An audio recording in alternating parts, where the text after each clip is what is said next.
Iran যুদ্ধে বরাবরই ট্রাম্পের নানান মন্তব্য নিয়ে বিতর্ক সৃষ্টি হয়েছে। দুই দেশের মধ্যে চলা এই সংঘাতে যুদ্ধবিরতি নিয়ে একাধিকবার কঠোর সময়সীমা বেঁধে দেন মার্কিন প্রেসিডেন্ট ডোনাল্ড ট্রাম্প, কিন্তু তা একটিও কার্যকর হয়নি। তাই ট্রাম্পকে নিয়ে প্রশ্ন উঠেছে, ইরানকে দেয়া তার সব হুঁশিয়ারি কি তবে ফাঁকা আওয়াজ ছিল? আরও জানাচ্ছেন সাদিয়া সিদ্দিকা।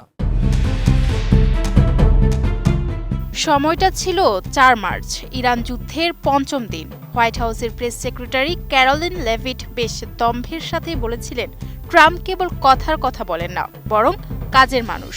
কিন্তু গত ৫ সপ্তাহের ঘটনাক্রম বলছে ভিন্ন কথা। এই সংক্ষিপ্ত সময়ে ট্রাম্প অন্তত ৫ বার ইরানকে সময়সীমা বেঁধে দিলেও প্রতিবারই কোনো দৃশ্যমান অগ্রগতি ছাড়াই তা পিছিয়ে দিয়েছেন।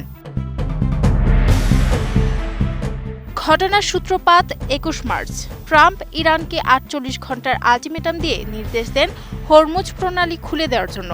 শর্ত না মানলে ইরানের বিদ্যুৎ কেন্দ্রে হামলার সরাসরি হুমকি দেন তিনি। কিন্তু ২৩ মার্চের সেই সময়সীমা শেষ হওয়ার আগে তিনি তা বাড়িয়ে ২৮ মার্চ করেন এবং দাবি করেন দুই পক্ষের মধ্যে ভালো আলোচনা চলছে, যদিও ইরান তাৎক্ষণিকভাবে এই দাবি নাকচ করে দেয়। নতুন বাংলাদেশ গড়তে এলো জুলফিকার স্টিল। জুলফিকার স্টিল।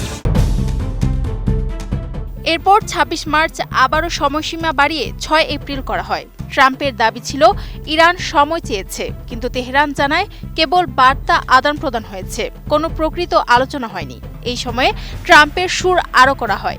তেল ক্ষেত্র ও গুরুত্বপূর্ণ স্থাপনা ধ্বংসের হুমকি দেন তিনি। কিন্তু ৬ এপ্রিল আসার পর আবারও দেখা যায় নমনীয়তা। ইস্টারের অজুহাতে সময়সীমা একদিন বাড়িয়ে ৭ এপ্রিল করা হয়। আর ৭ এপ্রিল কোনো শর্ত পূরণ ছাড়াই ট্রাম্প ঘোষণা করেন ২ সপ্তাহের যুদ্ধবিরতি।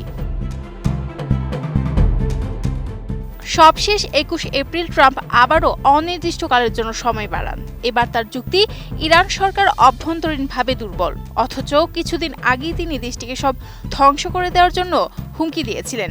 সিএনএন-এর মতে ট্রাম্পের এই পিছুটান মার্কিন বিশ্বাসযোগ্যতাকে বড় ধরনের ঝুঁকিতে ফেলেছে। বিশ্লেষকরা একে বারাক ওবামার সিরিয়া ইস্যুর সেই ব্যর্থ রেড লাইন নীতির সঙ্গে তুলনা করছেন। মজার ব্যাপার হলো ২০১৭ সালে ট্রাম্প নিজেই বলেছিলেন, হুমকি দিয়ে কার্যকর না করলে দেশের ক্ষতি হয়। এমনকি ২০১৬ সালে ওবামার নমনীয় নীতিকে লজ্জাজনক বলেছিলেন তিনি। এখন সেই একই পথে হেঁটে ট্রাম্প কি ইরানকে আরও সাহসী করে তুলছেন? যদিও যুদ্ধবিরতি বিশ্ব পরিস্থিতির জন্য ইতিবাচক, তবে তেহরান এখন মনে করতে পারে ট্রাম্প তার হুমকি বাস্তবায়নে আসলে অনিচ্ছুক। Sadia Siddika, ATN news.